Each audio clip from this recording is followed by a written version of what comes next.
को परेशान करना इस समय मेरा मकसद नहीं। नयन को परेशान करना इस समय मेरा मकसद नहीं। लक्ष्य केवल ये कि ज्ञान स्मृति पटल पे रहनी चाहिए, स्मृति पटल पे रहनी चाहिए। जय हिंद, वंदे मातरम। व्यक्तित्व की उदात्तता एवं भव्यता की ओर धीरे धीरे अग्रसर होने वाले युवा साथी, इस सेशन के तहत हम आज जुड़ेंगे उन ज्ञान के तत्वों से जो कि भारतीय काव्य शास्त्र से संबंधित है।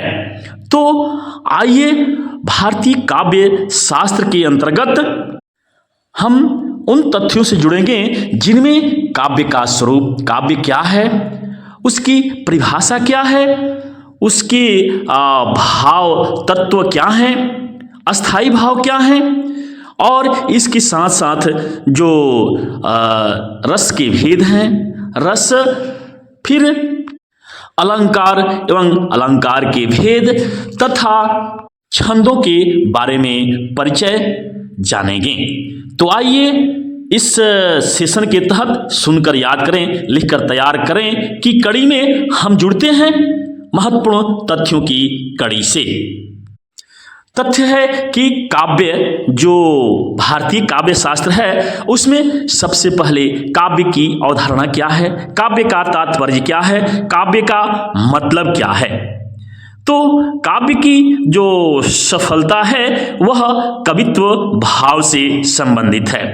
काव्यत्व यानी कवित्व भाव का मतलब भाषा व रचना की पंक्ति की प्रभाव से श्रोता या पाठक को प्रभावित होने से लेकर के है।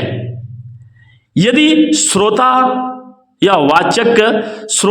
वाचक की भाषा सुनकर के उसमें निहित भाव से जितना प्रभावित होता है उतनी भाषा काव्यमयी होती है।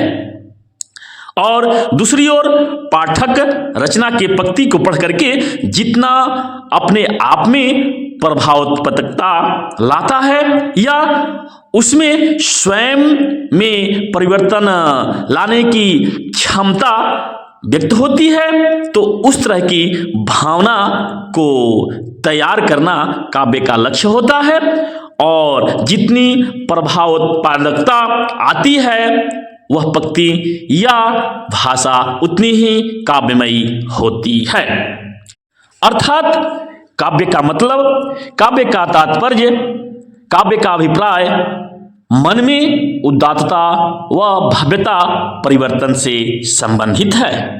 यानी श्रोता या पाठक के मन में उदात्तता व भव्यता में परिवर्तन लाने की क्षमता ही उस भाषा या पंक्ति का काव्य स्वरूप होता है। और वह काव्य स्वरूप व्यक्ति के अंदर चमत्कारिक एवं आनंद प्रदान करने वाला भी गुण बन जाता है।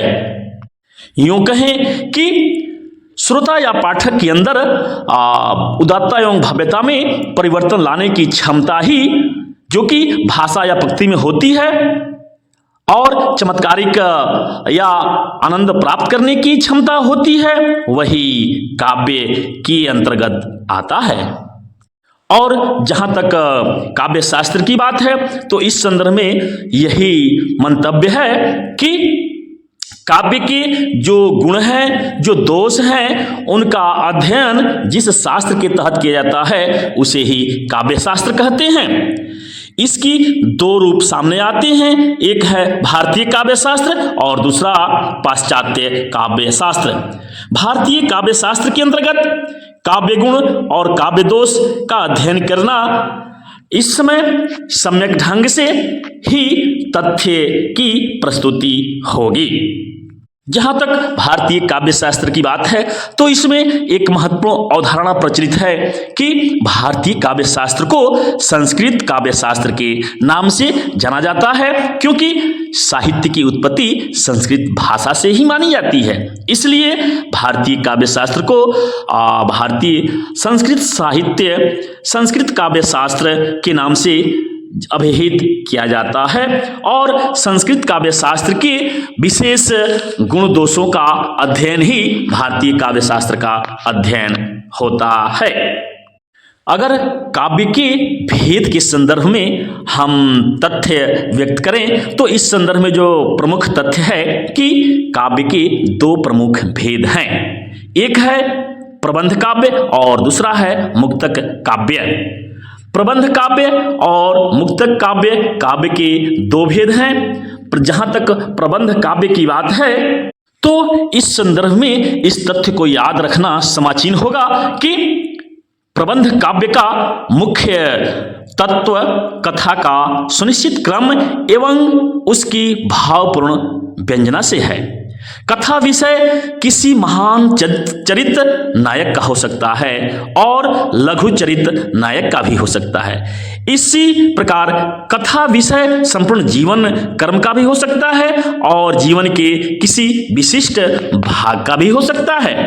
इस दृष्टि से प्रबंध काव्य के दो खंड किए गए हैं। पहला है महाकाव्य और दूसरा है खंड काव्य। महाकाव्य की प्रमुख प्रवृत्तियां बताई गई हैं, जिसमें सर्गबद्धता की दृष्टि से कहा गया है कि कम से कम 8 सर्ग हो और अधिक से अधिक 30 सर्ग हो सकते हैं। कथा वस्तु का जहां तक ताल्लुक है, इस संदर्भ में तथ्य यही है कि कथा वस्तु का ऐतिहासिक होना या कल्पना मिश्रित होना ये निश्चित होता है। नायक का कुलीन उदात्त एवं महान गुणों से संयुक्त होना यह भी इसकी प्रवृत्ति है। महाकाव्य की अगली प्रवृत्ति है कि प्रारंभ में आशीर्वाद वंदना एवं कथा वस्तु का निर्देश होना।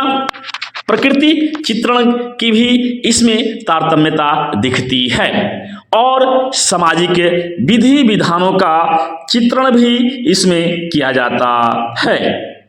इसके अलावे महाकाव्य में शांत वीर श्रृंगार रस में से कोई एक रस की विशेष प्रधानता होती है और शेष रस गौण रूप में दर्शाए जाते हैं। और अगली प्रवृत्ति महाकाव्य की होती है कि महाकाव्य में चतुर्थ वर्ग यानी धर्म अर्थ काम और मोक्ष का वर्णन होना सुनिश्चित रहता है।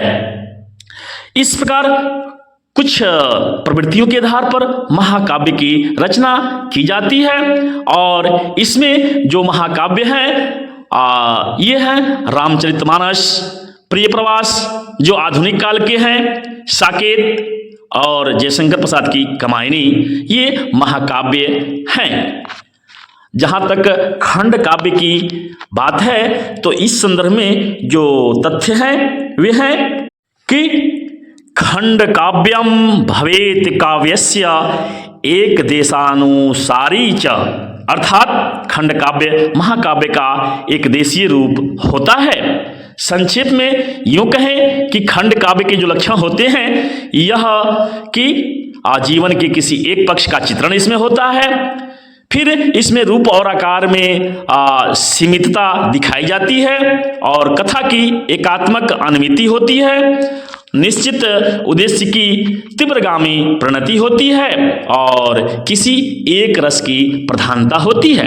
इस प्रकार महाकाव्य और खंड काव्य के लक्षणों के आधार पर इसको विशेष रूप से भली भांति समझा जाता है।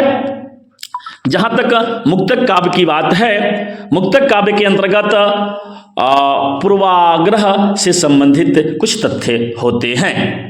अर्थात काव्य के जो दो रूप है, प्रबंध काव्य और मुक्तक काव्य, तो मुक्तक काव्य के संदर्भ में जो धारणा है, जो तथ्य हैं, वे बहुत ही प्रशंसनीय हैं।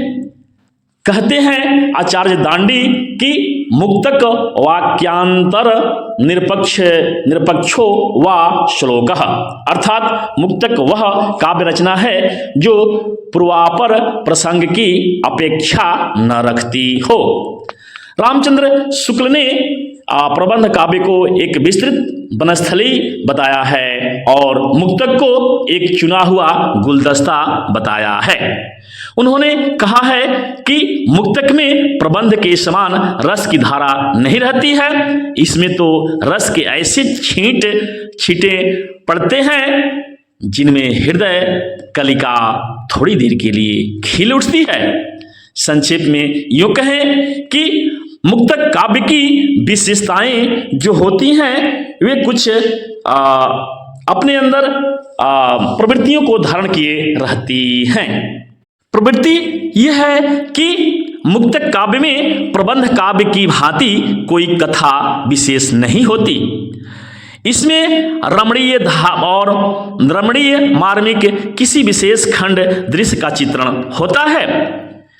कल्पना की समाहार शक्ति का इसमें प्रयोग किया जाता है और जहां तक भाषा की बात है इसमें समास शक्ति का विशेष प्रयोग रहता है। खंड काव्य में किसी अनुभूति की कल्पना का चित्रण किया जाता है और माधुर्य व संगीत को योजनाबद्ध ढंग से प्रस्तुत किया जाता है।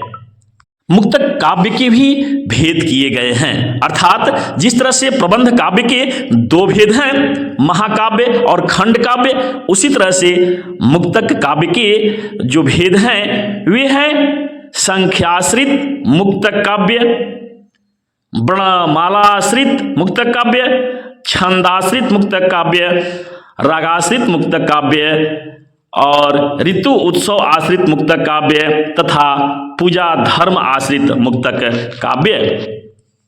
मुक्तक काव्य के जो उदाहरण हैं जैसे हजारा, सतसई, पचीसी, अखरावट, बारहमासी जो वर्णमालाश्रित मुक्तक काव्य है, ककहरा, अखरावट, बारहमासी, छंदाश्रित जो मुक्तक है, छंदाश्रित मुक्तक यह है दोहावली, कवितावली जो तुलसीदास जी की है, रागाश्रित मुक्तक है रेखता, रास और पूजा धर्म आश्रित मुक्तक है स्तोत्र, स्तुति, स्तवन।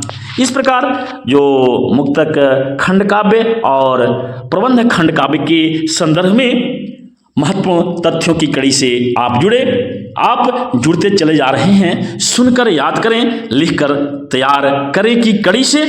तो आइए अगले तत्व से हम जुड़ते हैं जो कि परीक्षा के लिए अति महत्वपूर्ण स्थान रखते हैं। काव्य के गुण और दोष क्या हैं? काव्य के गुण और दोष से संबंधित महत्वपूर्ण तथ्य परीक्षा में आते हैं। इसकी परिभाषा के संदर्भ में हम तथ्य अभिव्यक्ति करें तो इस संदर्भ में जो मुख्य तथ्य है कि गुण का तात्पर्य श्रेष्ठता, दोष रहित होना और शोभायुक्त होना आदि से लगाया जाता है, जो कि काव्य जिसके प्रभाव से काव्य शोभा पाता है। और दोष जिसको कहते हैं, जिसको जान करके काव्य लिखने में लेखक या कवि जो है सो सावधान होता है। आचार्य वामन ने, आचार्य भरत मुनि ने इससे संबंधित कुछ तथ्यों को व्यक्त किया है। कहा है कि दोषों का विपर्य ही गुण माना गया है, अर्थात दोष से मुक्त हो जाना ही गुण है। कहते हैं कि एत एवं विपर्यस्ताम गुणाम काव्येषु कीर्तिताः, अर्थात दोषों का विपर्य, दोषों का जान लेना ही गुण है। आचार्य वामन ने भी इस संदर्भ में तथ्य व्यक्त किया है कि काव्य शोभा के विधायक धर्म को गुण कहते हैं। काव्य शोभयाम कर्तारो धर्माः गुणाः, अर्थात काव्य के शोभाकारक धर्म को ही गुण कहते हैं। आचार्य जहां तक काव्य गुण की बात है तो इस संदर्भ में विविध काव्याचार्यों में मतभेद रहा है, किंतु आचार्य मम्मट ने माधुर्य, ओज और प्रसाद 3 गुणों को स्वीकार किया है, जिसमें सभी अन्य गुणों का समावेश हो जाता है। अर्थात आचार्य मम्मट के द्वारा जो काव्य के गुण निर्धारित किए गए हैं उनके अंदर सारे गुण समाहित हो जाते हैं। अतः काव्य शास्त्र में इन्हीं 3 गुणों का अध्ययन किया जाता है। पहला गुण है माधुर्य गुण, दूसरा गुण है ओज गुण और तीसरा गुण है प्रसाद गुण। इस प्रकार काव्य शास्त्र के अंतर्गत इन 3 गुणों का अध्ययन किया जाता है, माधुर्य गुण, ओज गुण और प्रसाद गुण।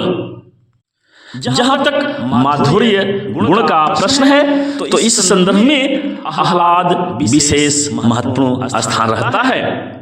आह्लाद का विशेष स्थान रहता है। आह्लाद विशेष का नाम माधुर्य गुण है।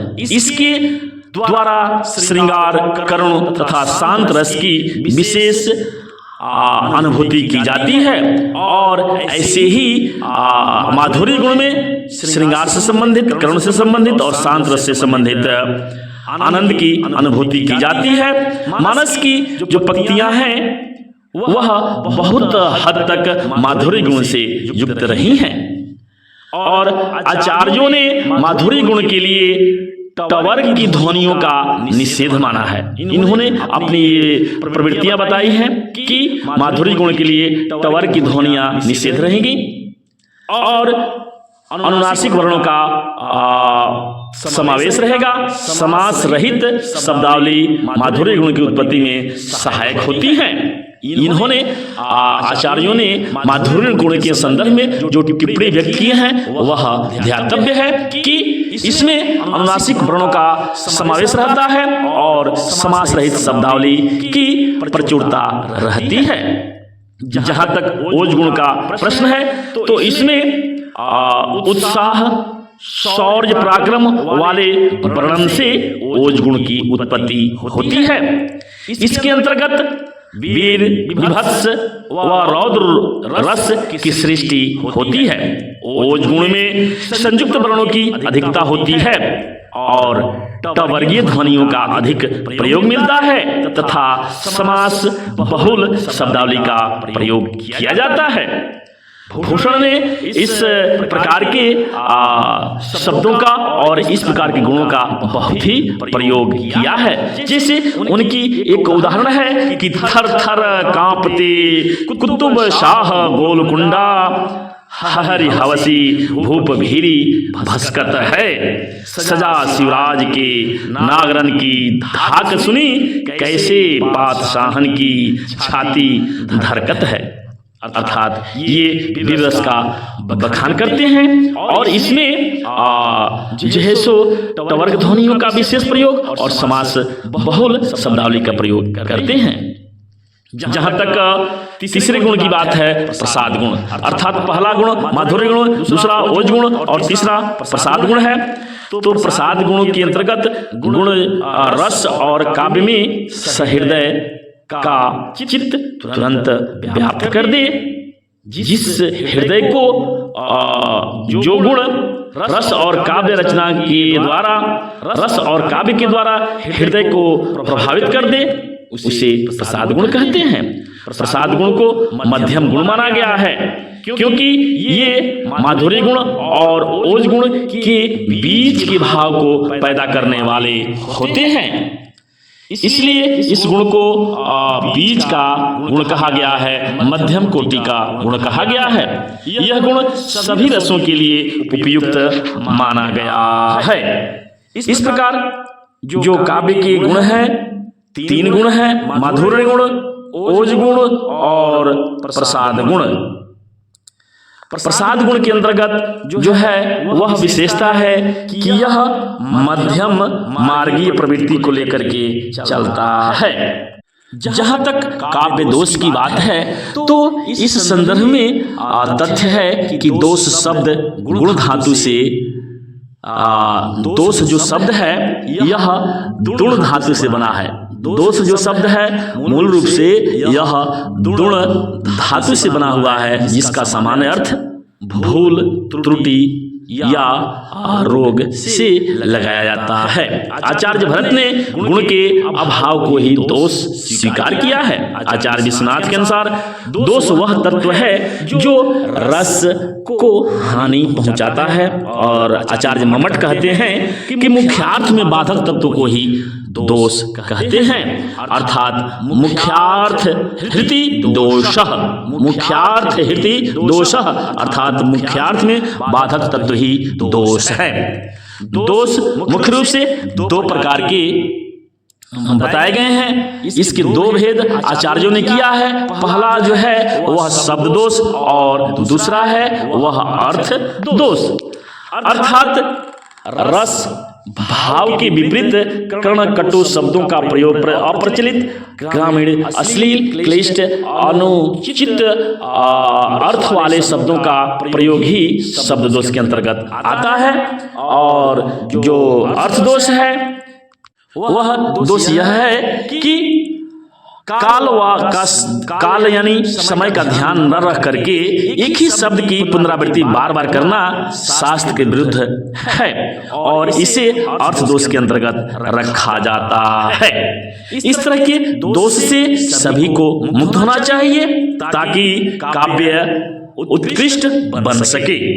अब उन तत्वों से मिलते हैं जो कि काव्य के जो गुण हैं, माधुर्य, ओज और प्रसाद, इनकी उत्पत्ति कैसे होती है, इनको जो रूप मिलता है उन कड़ियों से हम जुड़ेंगे, अर्थात रस के परिवार से। रस जो कि बहुत ही महत्वपूर्ण है, तो हम अब जुड़ते हैं रस और अलंकार के परिवार से। रस की जहां तक बात है, परिभाषा की कसौटी में जब हम इसे बांधते हैं तो आता है कि रसस्यते असो इति रसाह, अर्थात जिससे आस्वाद मिले वही रस है। रस का सामान्य अर्थ है साहित्य के पठन पाठन से जो आनंद की अनुभूति प्राप्त होती है वही काव्य शास्त्र में रस कहलाता है। भरत मुनि ने नाट्य शास्त्र में जो रस की विशद विवेचना की है उसके संदर्भ में उन्होंने जो अपनी अवधारणा दी है, अर्थात प्रथम जो काव्य शास्त्र है, प्रथम जो रचना है भरत मुनि की नाट्य शास्त्र, उसमें उन्होंने जो रस की परिकल्पना की है, उनका जो सूत्र है वह बहुत ही महत्वपूर्ण है। कहते हैं कि विभावानु भाव्य विचारी संयोगाद्र निष्पत्ति रसः, अर्थात विभाव, अनुभाव एवं व्यभिचारी भाव के संयोग होने पर रस की उत्पत्ति होती है। अर्थात विभावानुभाव व्यभिचारी भाव संयोगाद्र निष्पत्ति है।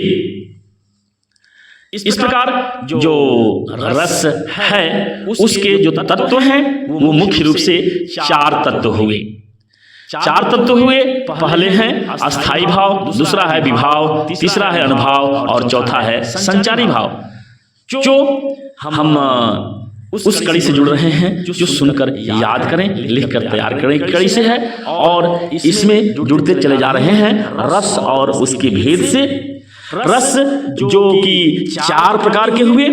रस के जो अस्थाई भाव हैं, जो रस के अस्थाई भाव हैं ये चार हैं। पहला है अस्थाई भाव, दूसरा है विभाव, तीसरा है अनुभाव और चौथा है संचारी भाव। यानी जो रस की निष्पत्ति होती है, रस की उत्पत्ति होती है, उसके जो प्रमुख आधारित तत्व हैं वे चार हैं, अस्थाई भाव, विभाव, अनुभाव और संचारी भाव। जहां तक अस्थाई भाव का प्रश्न है तो इससे संबंधित प्रश्न अक्सर परीक्षा में पूछे जाते हैं कि अस्थाई भाव किस रस का अस्थाई भाव क्या है। जैसे श्रृंगार रस का अस्थाई भाव क्या है, उत्तर होगा रति। श्रृंगार भाव का अस्थाई भाव रति। हास्य रस का अस्थाई भाव हास्य है। करुण रस का अस्थाई भाव शोक है। करुण रस का अस्थाई भाव क्या है, तो करुण रस का अस्थाई भाव शोक है। हास्य रस का अस्थाई भाव क्या है, हास्य रस का अस्थाई भाव हास्य है। श्रृंगार रस का अस्थाई भाव क्या है, श्रृंगार रस का अस्थाई भाव रति है। वीर रस का अस्थाई भाव क्या है, उत्तर है वीर रस का अस्थाई भाव उत्साह है। रौद्र रस का अस्थाई भाव क्रोध है। भयानक रस का भय है, जुगुप्सा। विभत्स रस का जुगुप्सा है। विभत्स रस का अस्थाई भाव जुगुप्सा है और शांत रस का अस्थाई भाव निर्वेद है। विभत्स रस का अस्थाई भाव क्या है, तो उत्तर है विभत्स रस का अस्थाई भाव जुगुप्सा है। भयानक रस का भय है और शांत रस का अस्थाई भाव क्या है, उत्तर है शांत रस का अस्थाई भाव निर्वेद है। इसी प्रकार अद्भुत रस का अस्थाई भाव क्या है, तो उत्तर है अद्भुत रस का अस्थाई भाव विस्मय है। रौद्र रस का क्रोध है। वीर रस का उत्साह है। विभत्स रस का जुगुप्सा है, भयानक रस का भय है तथा शांत रस का निर्वेद है। इस प्रकार श्रृंगार रस का रति है, हास्य रस का हास्य है। रस उत्पत्ति के दूसरा तत्व जो है वह विभाव है। विभाव का मतलब, विभाव का तात्पर्य क्या है कि जिस कारण से हृदय में स्थित अस्थाई भाव को जागृति मिलती है, उद्दीपन मिलता है, वही विभाव कहलाते हैं। विभाव के जो मुख्य भेद हैं वे दो प्रकार के हैं, आलंबन और उद्दीपन। आलंबन और उद्दीपन। आलंबन का मतलब क्या है? आलंबन का अभिप्राय क्या है?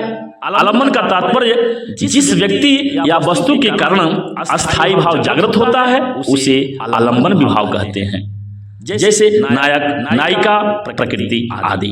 अर्थात जिस व्यक्ति या वस्तु के माध्यम से, जिस व्यक्ति या वस्तु के द्वारा अस्थाई भाव की जागृति होती है, अस्थाई भाव जागृत अवस्था में आता है, उसे ही आलंबन विभाव कहते हैं। जहां तक उद्दीपन की बात है, अर्थात विवाह के दो रूप हैं, दो भेद हैं, आलंबन और उद्दीपन। उद्दीपन का तात्पर्य है कि अस्थाई भाव को उद्दीप्त करने या तीव्र करने के जो कारण है वे उद्दीपन भाव कहलाते हैं। जैसे नायिका का रूप सौंदर्य, नायक का रूप सौंदर्य, ये उद्दीपन का कार्य करते हैं। अब रस निष्पत्ति के तीसरे तत्व यानी अनुभव से हम जुड़ेंगे। जहां तक अनुभव का प्रश्न है, इस संदर्भ में जो महत्वपूर्ण विशेष बातें हैं कि आलंबन, उद्दीपन, विभाव द्वारा रस को पुष्ट करने वाली जो शारीरिक अथवा मानसिक चेष्टाएं होती हैं वे अनुभव कहलाती हैं।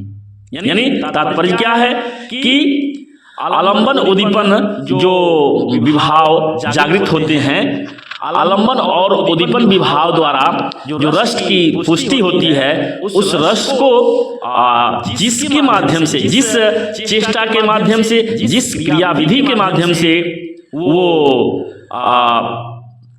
प्रवृत्ति होती है, जागृता अवस्था में आती है, वही अनुभव कहलाती है।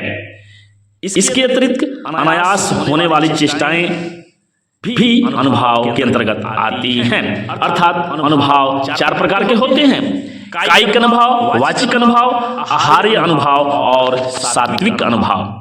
तो इस तरह से जो अनुभव हैं, अनुभव के चार प्रकार हैं, कायिक, वाचिक, आहार्य और सात्विक। कायिक अनुभव पर हमारा कोई बस नहीं होता है, जो कि ये हमारे स्वतः ये अनुभव प्रकट हो जाते हैं। जैसे खुशी से आंखों में आंसू आना, क्रोध से मुंह का लाल हो जाना, रोंगटे खड़े हो जाना, ये सब जो अनुभव हैं यह स्वतः हो जाते हैं। व्यक्ति का इस पर कोई बस नहीं होता है। ये मुख्य रूप से 8 प्रकार के हैं, कंप, स्वेद, रोमांच, स्तंभ, स्वरभंग, वैवर्ण, अश्रु और प्रलय। तो इस प्रकार जो मुख्य रूप से संचारी भाव हैं, अर्थात जो रस निष्पत्ति के, रस उत्पत्ति के जो चौथा तत्व है संचारी भाव। इसका तात्पर्य है कि अस्थाई भाव को पुष्ट करके रस निष्पत्ति में सहायक भावों को ही संचारी भाव या व्यभिचारी भाव कहते हैं। संचारी भाव क्षणिक रूप में आते हैं और फिर गायब हो जाते हैं। तो इस प्रकार जो संचारी भाव है वह महत्वपूर्ण स्थान भी निभा जाता है अल्प समय में।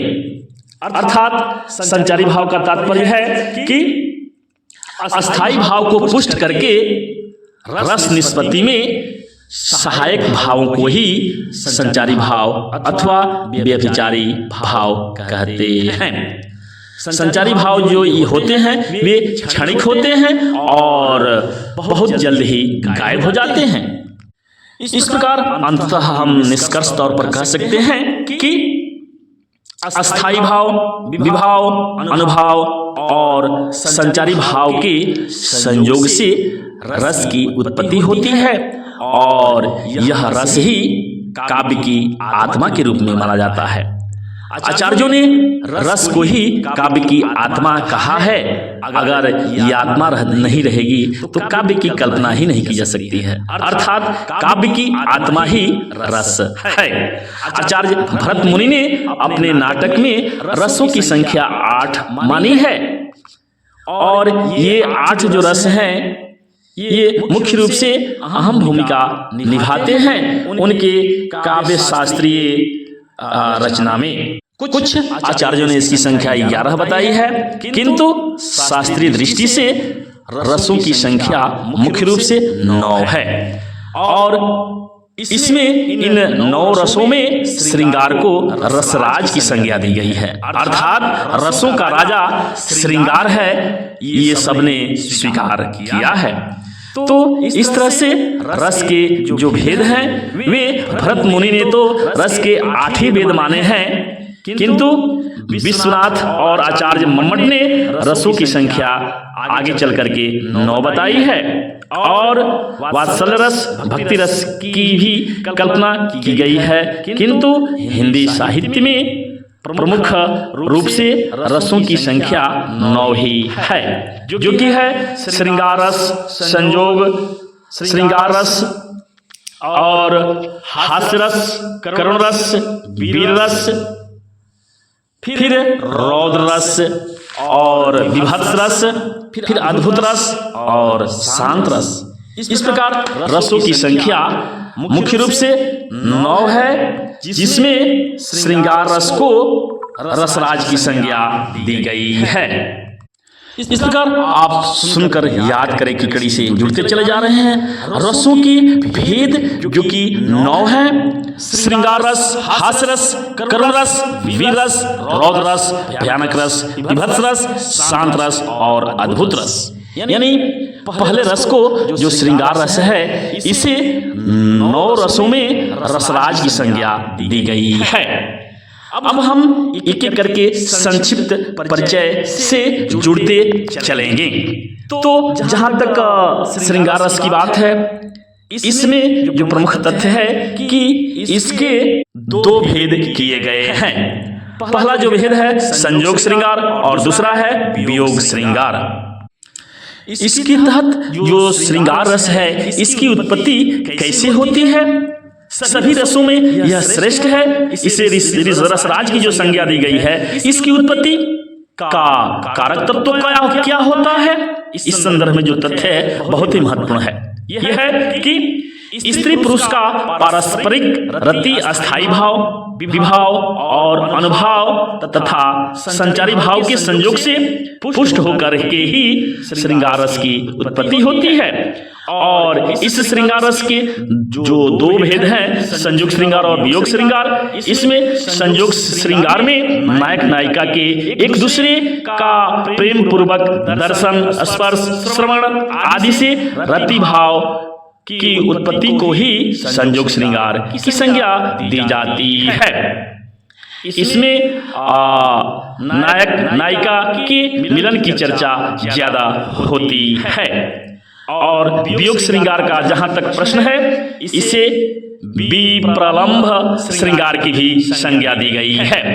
विप्रलंभ श्रृंगार की संज्ञा दी गई है क्योंकि इसमें नायक नायिका के विरह वियोग की मनोदशा का वर्णन किया जाता है।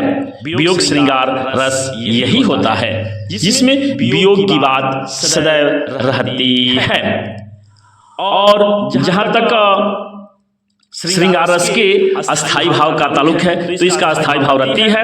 आलंबन इसके विशेष रूप से श्री कृष्ण है। और संचारी भाव यानी वियोग भाव, वियोग श्रृंगार और संयोग श्रृंगार में वियोगी प्रवृत्ति की रचनाएं ज्यादा मिलती हैं और संयोग प्रवृत्ति की भी रचनाएं भरी पड़ी हैं। इस प्रकार जो वियोग का श्रृंगार है, यह वियोग श्रृंगार मुख्य रूप से 4 तरह के होते हैं। पूर्वाराग वियोग, मानव जनित वियोग, प्रवास जनित वियोग, अभिशाप जनित वियोग। अर्थात वियोग 4 प्रकार के हुए। पूर्व राग वियोग, मानव जनित मरणजनित वियोग, प्रवास जनित वियोग, अभिशप्त अभिशाप जनित वियोग। दूसरा जो रस है हास्य रस, किसी की अनोखी विचित्र वेशभूषा, रूप या क्रियाकलाप देख करके, विचित्र बात सुन करके जो हास्य की उत्पत्ति होती है, जो हास्य जागृत होता है, वही विभावादि से पुष्ट होकर के हास्य रस कहलाता है और इसका अस्थाई भाव हास्य है। तीसरा जो रस है वह है करुण रस। करुण रस यानी प्रिय व्यक्ति या वस्तु के विनष्ट होने से हृदय में जो उत्पन्न शोक होता है, वही उसी के भाव से करुण रस की उत्पत्ति होती है। इसका जो मुख्य अस्थाई भाव है वह है शोक। और चौथा जो रस है वह है वीर रस, जिसके युद्ध अथवा अन्य शौर्य पराक्रम वाले कार्यों में हृदय में जो उत्साह उत्पन्न होता है, उसी से ही जिस उत्साह की वृद्धि होती है, पुष्टि होती है, वह रस उत्साह रस या वीर रस कहलाता है। इसका अस्थाई भाव उत्साह है। और जो पांचवा रस है वह है भयानक रस। और वीर रस में जो युद्ध या अन्य शौर्य की बात की जाती है और उसके द्वारा जो रस की उत्पत्ति होती है, यह मुख्य रूप से भी ये 4 प्रकार की होती है।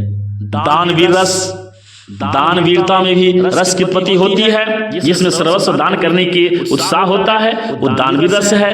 धर्मवीर रस, धर्म के प्रति निष्ठा और त्याग का उत्साह जो रहता है वह धर्मवीर रस के अंतर्गत आता है। तीसरा है दयावीर रस, दया की भावना कूट कूट कर जहां भरी रहती है, दुखी प्राणी को देख करके दुख को दूर करने की जो उत्साह का संयोग होता है, वहां दयावीर रस आता है। और चौथा जो भयानक रस है, यह किसी भयानक वस्तु या दृश्य को देख करके या सुन करके या स्मरण मात्र से भय नामक अस्थाई भाव उत्पन्न होता है, उसे भयानक रस की उत्पत्ति होती है। तो भयानक रस में भी जो है सो मुख्य इसका अस्थाई भाव है भय, और वीर रस में अस्थाई भाव है वीर। तो इस तरह से भयानक रस, वीर रस, करुण रस, हास्य रस और श्रृंगार रस से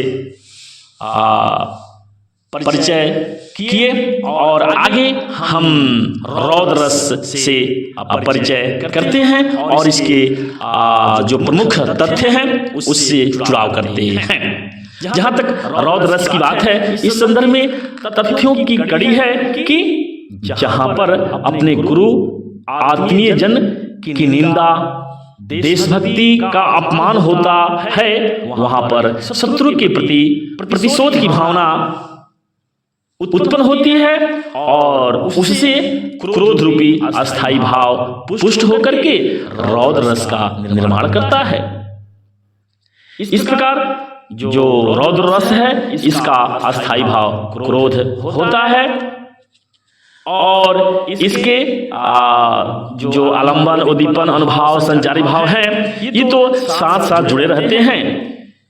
क्योंकि अगर हम उदाहरण की बात करें तो मैथिली शरण गुप्त की एक रचना है कि श्री कृष्ण के सुन वचन अर्जुन क्रोध से जलने लगे, सब शोक अपना भूल कर करतल जुगल मलने लगे, संसार देखे अब हमारे शत्रु रण में मृत पड़े, करते हुए यह घोषणा वे हो गए उठकर खड़े, उस काल मारे क्रोध के तन कांपने उनका लगा, मानो हवा के जोर से सोता हुआ सागर जगा, मानो हवा के जोर से सोता हुआ सागर जगा। ये मैथिली शरण गुप्त ने जो इसमें भाव दिया है, इसमें अस्थाई भाव क्रोध की भावना है।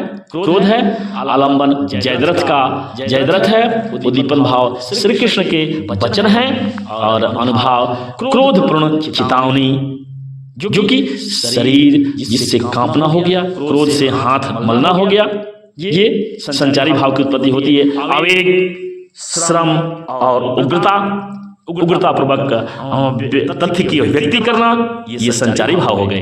अर्थात हर रस में अस्थाई भाव, आलंबन, उद्दीपन और अनुभाव, संचारी भाव जुड़े हुए रहते हैं। तो इस प्रकार अब हम जुड़ेंगे विभत्स रस की कड़ी से।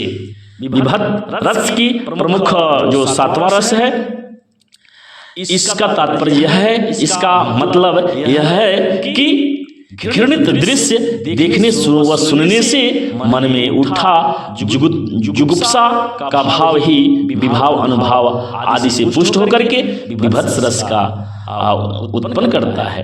अर्थात विभत्स रस की उत्पत्ति कैसे होती है, किस तरह होती है? कोई घृणित दृश्य हम देखते हैं और या सुनते हैं तो मन में उठी जो जुगुप्सा की भावना विभाव अनुभाव या संचारी भाव आदि को प्राप्त करके विभत्स रस की अभिव्यंजना करती है।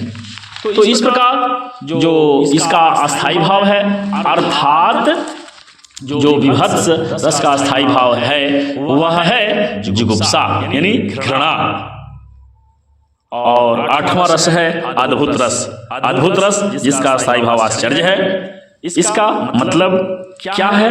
अद्भुत रस का तात्पर्य क्या है? इससे जुड़े तथ्य हैं कि विचित्रता के संदर्भ में, अद्भुतता के संदर्भ में व्यक्ति या कार्य को जब परखा जाता है तो आश्चर्य होता है, मन में आश्चर्य उत्पन्न होता है। और इस आश्चर्य अद्भुत रस का संयोग विभाव अनुभाव संचारी भावों के योग से जिस रस की उत्पत्ति होती है उसे अद्भुत रस की संज्ञा दिया जाता है। और अंतिम है शांत रस। शांत रस जिसका अस्थाई भाव निर्वेद यानी वैराग्य होता है। शांत रस जिसका अस्थाई भाव निर्वेद यानी वैराग्य होता है, अर्थात वैराग्य की भावना अथवा संसार से विरक्ति की भावना होने पर शांत रस की अभिव्यंजना होती है, शांत रस की पुष्टि होती है। तो इस प्रकार साधारण तौर पर एक और भी जो भूमिका है वह भूमिका की श्रृंगार रस के तहत जो रसराज की उपाधि मिली हुई है, अर्थात श्रृंगार रस को रसों का राजा कहा गया है। इसमें जो रसों की प्रवृत्ति है वह सबसे अधिक श्रेयस्कर है। जो नौ रस है, श्रृंगार, हास्य, करुण, वीर, रौद्र, भयानक, विभत्स, शांत, अद्भुत, ये सारे रस जो है सो अति महत्वपूर्ण भूमिका निभाते हैं तथ्यों की प्रस्तुति काव्य के निर्धारण में। और इसके अलावे एक रस की कल्पना की गई है आचार्यों के द्वारा और काव्याचार्यों ने इसे महत्व स्थान दिया है और वह है वात्सल्य रस। प्रायः वात्सल्य रस को श्रृंगार रस की श्रेणी में ही रखा जाता है, किंतु साहित्य में वात्सल्य रस को भी एक स्वतंत्र मान्यता मिली हुई है। इसलिए वात्सल्य रस क्या है कि इस संदर्भ में जो महत्वपूर्ण तथ्य यही है कि संतान के प्रति सात्विक प्रेम को प्रदर्शित करना ही वात्सल्य कहा गया है। यही वात्सल्य भाव विभाव अनुभाव के संयोग से वात्सल्य रस की उत्पत्ति करता है। इसके प्रमुख जो रूप से सूरदास जी का वात्सल्य रस हर जगह दर्शनीय है और प्रशंसनीय है। सूरदास जी कहते हैं कि मेरा मन अनंत कहाँ सुख पावे, मेरो मन अनंत कहाँ सुख पावे, जैसे उड़ी जहाज को पंछी पुनी जहाज पर आवे, मेरो मन अनंत कहाँ सुख पावे। इसमें जो अस्थाई भाव है ईश्वर के प्रति भक्ति भाव है और आलम्बन ईश्वर है, यहाँ आश्रय भक्त है, उद्दीपन सांसारिक दुख है और अनुभाव ईश्वर के प्रति भक्ति वात्सलता है, सर्वशक्तिमता है, संचारी भाव हर्ष और आवेग की भावना है। इस प्रकार इस सेशन के तहत काव्य के परिवार से शुरू से अंत तक जुड़े रहे, इसके लिए बहुत बहुत धन्यवाद। अगले वीडियो में हम पुनः रस के अलावे अलंकार के महत्वपूर्ण तथ्यों की कड़ी से मिलेंगे। तब तक के लिए जय हिंद, वंदे मातरम।